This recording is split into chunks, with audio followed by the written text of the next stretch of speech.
네, 안녕하세요. 댕규강자입니다. 오늘 강의 주제로는요, 기업 분석 편으로 해외 출장 여행업을 하고 있는 세중에 대해서 한번 알아보도록 하겠습니다. 세중은 추천 종목이 아니라요. 왜 이 기업에 투자하면 안 되는지 그 이유와 원인에 대해서 한번 알아보는 시간을 가져보도록 하겠습니다.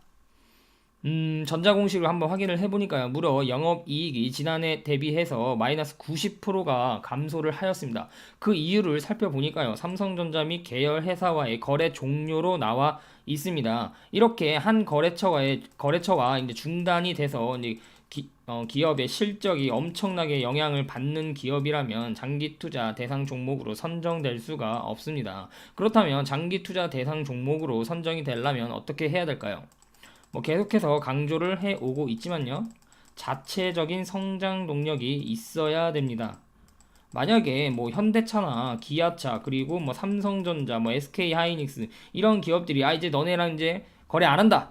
네, 이렇게 해서 빡 빠져나가 버리면 이 기업이 이제는 주인을 잃음으로써 이제 거래처가 다양하지 않고 이러한 대기업들의 의존하는 영향도가 크다 보면은 이렇게 갑자기 매출이 급감하는 현상이 보이게 됩니다. 따라서 이러한 기업들은 성장 엔진, 스스로 돌아갈 수 있는 성장 엔진이 없기 때문에 장기 투자 대상으로는 적합하지 않다라는 말씀을 드립니다. 그래서 이 자체적인 성장 동력이 없으면 어떻게 되는지 세중이 여지없이 보여주고 있습니다. 반면에 이 세중에 대한 여행 비중을 삼성그룹이 이 세중에서 본인들의 회사인 호텔 신라 쪽으로 넘겨버렸습니다. 따라서 반면에 호텔 신라 여행 사업부의 매출은 비중이 그렇게 크진 않지만 빠르게 증가를 하고 있습니다. 이 부분에 대해서도 좀 더 자세히 알아보도록 하겠습니다. 이런 말이 있습니다. 삼성전자 직원 중에 하루에 200명은 하늘 위에 있다라는 말이 있습니다. 그만큼 해외 출장이 굉장히 잦은 기업인데요. 글로벌 회사답게.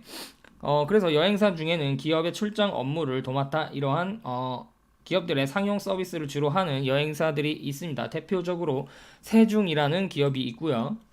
그래서 이러한 세중이라는 기업처럼 상용 서비스 여행사의 장점을 한번 살펴보시면요. 특정 기업 소속 직원들의 해외 출장 시 필요한 항공, 호텔, 현지 서비스 등을 전담해서 이제 서비스를 제공을 하게 됩니다. 이러한 기업 출장 서비스는 항공, 호텔, 현지 등 다양한 할인도 되고요. 그리고 이제 일정 변경이 많아서 각 업무 상황을 고려한 예약 변경과 유동적인 서비스가 최우선적으로 되어야 합니다. 그리고 특정 기업의 전담 여행사가 되고 나면 경쟁 없는 알짜적인 수익이 보장이 됩니다. 계속해서 그 거래처와의 협약 관계가 유지되는 한 매출은 꾸준히 보장이 되는 거죠. 그래서 일반 여행사들보다도 마진율이 높다고 시장에서는 알려져 있습니다. 따라서 이 대기업들을 전담하는 여행사는 황금알을 낳는 거위로 통용이 되고 있는데요. 이렇게 이제 대기업과 그런 전담을 하려면 이 대기업과의 그런 계약, 영업, 로비 이런 것들이 굉장히 중요하겠죠. 그래서 이제 세중에 그 천신일 회장이 이 로비에 상당히 뛰어나다는 그러한 평이 많습니다. 대기업 입장에서는 이렇게 황금알을 낳는 거위 사업을 자기가 하고 싶어 할 수도 있겠죠. 네, 팔은 안으로 굽듯이요. 그래서 이제 세중에 홈페이지에 들어가 보면요. 행복한 여행을 위한 세중의 노력 이렇게 해서 여러분의 행복한 여행을 위해 게이리의 기업 전문 여행사로 기업 여행 여기 기업 여행 있죠. 개인 여행, 여가는 여러 여행으로 확장하고 노력을 하고 있습니다. 노력은 하고 있는데 매출은 뚝뚝뚝 떨어지고 있습니다. 그래서 이 해외 출장이 잦은 대기업 입장에서는 욕심낼 만한 사업일 수도 있겠죠. 황금알을 낳는 거위다. 대기업 입장에서 황금알을 낳는 거위 사업을 자기가 하고 싶어 하겠죠. 따라서 현대그룹에서는 현대백화점자에서 현대드림 투어에서 맡아 하고 있고요. LG그룹은 이제 오너 친인척으로 알려져 있는 레드캡 투어에서 현재 이러한 기업 여행을 도맡아 하고 있습니다. 삼성그룹은 지난 30년 동안 세중과 협약을 맺어서 여행 일감을 세중에게 몰아주었는데요. 최근에 이러한 세중과 삼성과의 이 30년 협약 관계가 깨지고 있습니다. 그래서 홈페이지를 살펴보시면 세중의 홈페이지에 보시면 주요 고객사가 나와 있는데요. 말로만 듣던 그런 대기업들이 많죠. 뭐 포스코, 효성, 코오롱, 일진, 세아그룹, SK, 뭐 쿠팡도 있네요. GS, 신세계, 동양, 동부, 한화, 두산, 동원, 넥센 뭐 엄청 많죠. 근데 여기서 고대도 있네요. 그 천신일 회장이 고려대 정치 외교학과 6일 학번인데요. 그래서 이명박 대통령과 뭐 동기라 해서 당시에 정치 테마주로 묶여서 상당한 급등을 이루기도 하였습니다. 그래서 대학교들도 많고요. 그 다음에 이제 천신일 회장이 이 레슬링 협회 회장을 맡았었죠. 이러한 모든 활동, 사회 활동, 영업 활동이 이 사업과 회사의 실적으로 연결되는 뭐 그러한 구조를 세중은 좀 띠고 있습니다. 따라서 이 회장, 천신일 회장이 갖고 있는 영향력이 기업 안에서 상당히 크기 때문에 오너 리스크가 부각이 될 수 있고요. 이 천신일 회장과 그동안 연인이 닿았던 그러한 관계가 만약에 깨진다면 세준과의 관계도 조금은 이렇게 깨질 수가 있는 그러한 리스크가 상당히 많은 기업이라고 할 수 있겠습니다. 그래서 그동안 세준과 삼성이 각별한 사이였음에는 틀림이 없어 보입니다. 그래서 뭐 진위를 밝힐 수는 없지만 뭐 이러한 이야기들이 많이 있습니다. 뭐 한국 정직 당시에 뭐 피할 곳 없던 이병철 선대 회장을 천신일 회장이 뭐 숨겨주었다. 그래서 평생의 은인으로 삼겠다. 뭐 이런 얘기도 있고요. 그리고 이제 삼성그룹이 사업을 하면서 사업상 발생하는 다양한 뒤처리들 그런 것들을 천신일 회장이 도맡아서 해주었다는 뭐 말도 있고요.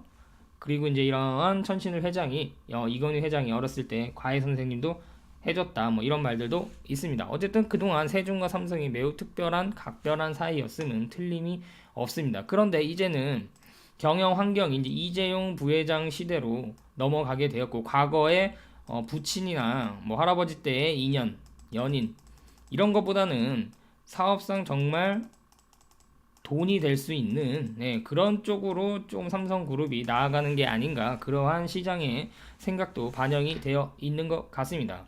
아무래도 자기 회사인 호텔신라 쪽으로 그리고 이제 여동생에게 일감을 몰아주는 게 기업에서도 낫고 이 선대 회장들의 인연보다는 현재의 자기들의 인연이 더 중요하게 부각될 수도 있는 것이겠죠. 그래서 이렇게 관계, 로비, 이렇게 하는 사업은 상당히 리스크가 따르게 된다. 그렇게 보시면 되겠습니다. 그래서 그동안 삼성과 세중의 관계로 30년 동안 삼성의 뒷배를 타고 여행 사업으로 성장한 세중이 이제는 굉장한 위기에 봉착해 있는 것은 맞는 것 같습니다. 이 위기를 탈피하려면 이제는 이제 삼성과의 다시 인연을 만들기 위해서 그렇게 해봤자 이제는 이제 지난 일이고 앞으로 새로운 사업을 개척하는 쪽으로 가야 하는데 그 또한 쉽지 않은 지금 모습입니다. 그 호텔신라 자회사인 SBTM이 세중의 역할을 대신을 하고 있습니다. 2017년 10월에 설립이 되었고요. 당시에 이제 중국의 사드 보복 시기로 이제 호텔신라 측면에서도 사업의 다각화가 필요했던 것으로 보입니다. 그래서 세중으로부터 삼성 해외 출장 여행 물량을 그 당시에 모두 거두어 드렸습니다. 그래서 그 당시에 이제 세중과 삼성과의 관계가 뭔가 엇박자가 나고 있는 것이 아닌가, 무슨 일이 있었던 것이 아닌가 이러한 추측들이 난무했었죠. 그래서 관계자의 인터뷰 내용을 보시면 호텔신라 여행 사업부에 아직 대량의 항공 물량을 처리할 수 있는 시스템이 그동안 없었는데 갑작스럽게 넘겨야 하는 통에 직원들이 보름 가까이 밤을 새야 하는 일이 발생했다. 뭔가 급한 모양새였다. 근데 이렇게 사업을 새롭게 추진하고 뭐 하는 것은 좋은데 갑작스럽게 넘겨야 하는 이러한 환경이 있었다라는 것이죠. 그 정확한 환경은 내부자들만 알 수 있겠죠. 그래서 호텔신라의 호텔 레저 부분 사업을 보시면 이 여행 쪽이 있습니다. 기업 비즈니스 여행 관련 호텔, 항공, 렌터카 등의 예약 대행 산업이다 이렇게 나와 있는데요. 이 부분을 세중이 그동안 했었던 것인데 앞으로는 삼성그룹의 1년에 이러한 해외여행 출장은 호텔신라에서 도맡아 하고 있는 것으로 보입니다. 그래서 이제 세중의 장기 실적을 2007년도부터 보시면요. 2007년부터 뭐 2014년까지 매출이 꾸준히 성장을 했었는데 2014년부터 매출이 급감하는 모습을 보입니다. 영업이익률이 장사해서 이제 이익이 대규모 투자를 통해 떨어질 수는 있으나 이 매출 자체가 떨어진다는 것은 상당한 위험 요소가 있습니다. 그래서 왜 매출이 떨어지는지 그 이유를 분석을 하는 게 필요한데요. 네, 이 종목은 제가 분석을 해보니까요. 이제 삼성과의 이제 연이 다 하고 그러한 과정 속에서 매출이 뚝뚝뚝 떨어지고 있다라는 것을 보이고 있습니다. 뭐 하나투어나 모두투어 같은 경우에는 그 이익률이 감소를 해도 매출이 계속해서 증가를 하고 있습니다. 네, 이렇게 돼야 되는데 이게 매출이 이렇게 된다는 것은 투자의 가치가 상당히 많이 떨어진다고 보시면 되겠죠. 그래서 이제 분기 실적을 봐도 지금 영업이익률이 0.2, 2.2로 어떻게 보면은 예적분만도 이익률이 떨어지고 있다는 사실을 알 수가 있습니다. 이번 분기 실적을 봐도 1분기 대비 뭐 마이너스 100, 마이너스 200, 마이너스 400, 마이너스 100 완전히 오늘 작년에는 완전히 죽을 썼던 완전히 죽을 썼다. 그렇게 보시면 되겠습니다. 그렇다면 과연 이 실적이 회복을 할 수 있을 것인가 그거에 대해서도 조금 더 자세히 알아보도록 하겠습니다. 재무 안정성을 보시면요. 다행히도 현금 보유량이 아직까지는 많기 때문에 현금 보유량은 꾸준하죠. 그리고 이제 부채 비율도 줄어들고 있습니다. 그래서 이 현금 보유량이 많아서 쉽게 쓰러지지는 않을 것이다. 하지만 지금 여행 사업을 축소하고 다른 쪽으로 사업 방향을 돌려야 할 때다. 굉장히 위기 의식을 느껴야 할 때다. 그렇게 보고 있습니다. 그래서 현재 뭐 세중이 여행 사업뿐만 아니라 소프트웨어 개발 및 운송 쪽도 도맡아 하고 있는데요. 이 운송 쪽도 삼성 쪽에 비중이 상당히 많은 것으로 알고 있습니다. 그래서 지금 삼성에 대한 의존도가 상당히 높기 때문에 만약에 이 삼성이 없어도 매출과 영업이익을 보존할 수 있는 다른 사업의 방향을 잡아야 되는데 그거는 아직까지는 현재 시장에 나와 있는 뭐 그 어떠한 것도 없는 상황입니다. 그 주당 순이익을 보면 매출액과 영업이익 급감하였기 때문에 주주들에게 떨어지는 이익은 2017년부터 하나도 없습니다. 오히려 마이너스 적자를 기록을 하고 있다. 이렇게 보시면 되겠습니다. 그런데 이런 기업들 중에 이제 턴 어라운드를 하는 기업이 있죠. 이렇게 턴 어라운드를 할 수 있는 기업들은 제가 월간지에서 소개를 해드리고 있는데 이러한 종목들은 과연 턴 어라운드 할 수 있을까요? 거의 불가능하다고 보시면 됩니다. 왜냐하면 이 삼성이 나갔는데 이게 턴 어라운드 하려면 다시 삼성이 돌아와야 되는데 돌아올 건덕지가 하나도 없다. 그렇게 보시면 되겠습니다. 그래서 이제 위닝 11처럼 이렇게 삼각형을 모양을 그려서 한번 성장성과 수익성, 안정성으로 평가를 해 본다면 아까 재무 안정성에서도 살펴보았듯이 안정성은 좋다. 그러나 성장성과 수익성은 하나도 존재하지 않는 상황이다. 따라서 지금 퍼가 저평가되어 있다, 퍼가 낮다, 뭐 이렇게 돼 있다라고 이 종목이 싸다라고 들어가시면 절대로 안 된다. 왜냐하면 지금이 이 퍼가 낮은 상태가 적정 가치일 수가 있습니다. 이 기업이 2013년부터 2016년까지 퍼가 8, 9, 18 정도 유지를 하고 있었는데 이제 삼성전자가 빠져나간 상황에서는 다른 사업에서 개선의 여지가 없다면 이 기업의 적정 퍼는 4에서 5 수준이다. 그렇게 보시면 되겠습니다. 왜냐하면 성장성과 수익성이 없고 삼성이 떠났다. 그래서 4, 5가 적정 퍼다. 싼 가격이 아니다. 그렇게 보시면 되겠고요.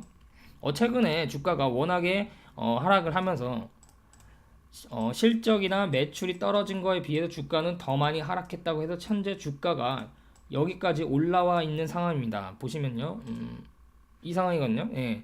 그럼 매출과 실적이 급감하면서 2017년부터 2018년 엄청나게 떨어졌다가 지금 다시 회복한 수준인데요. 4, 5 수준은 이 수준 있죠. 예, 주가가 이 수준 뭐 4,100원에서 4,200원 수준이 적정 가치다. 근데 여기서 이제 52주 신고가가 났다고 이제 언론에서는 떠들면서 개인들을 꼬시고 있는데 외국인들은 이미 먹튀를 했죠. 보시면 수급을 보시면 여질이 나와 있습니다. 여기서 보시면 외국인들은 이미 2019년부터 계속 팔기 시작했습니다. 그리고 이제 뭐 신고가 났다고 꼬시면서 개인들만 엄청 많이 산 그러한 모습입니다. 그래서 차트를 잠깐 보시면 여기 나와 있네요. 네, 그래서 현재가 적정 가치고 주가가 지금 퍼가 뭐 아무리 낮다고 하더라도 주가가 뭐 수급적으로는 올릴 수는 있지만 실적 대비해서 올라가기 상당히 어렵다. 좀 더 멀리 보시면 이때 대선 테마주로 부각이 되면서 잠시 급등했고요. 네, 거의 성장이 끝나가 있다. 네, 그렇게 보시면 되겠습니다. 그래서 제가 오늘 세종이라는 종목을 가져온 이유는 이 자체적인 성장 동력이 없으면 장기 투자 대상 종목으로는 선정할 수 없다. 삼성이나 현대나 기아나 SK나 이런 대기업의 의존도가 너무 큰 기업들은 이 대기업이 떠나게 되면은 뭐 1등 기업을 하더라도 1등 기업이 아무런 의미가 없다. 네, 이 모습을 보여드리려고 오늘 세종이라는 종목을 가져와 봤습니다. 네, 그럼 오늘 하루도 행복한 하루 되시길 바랍니다. 감사합니다.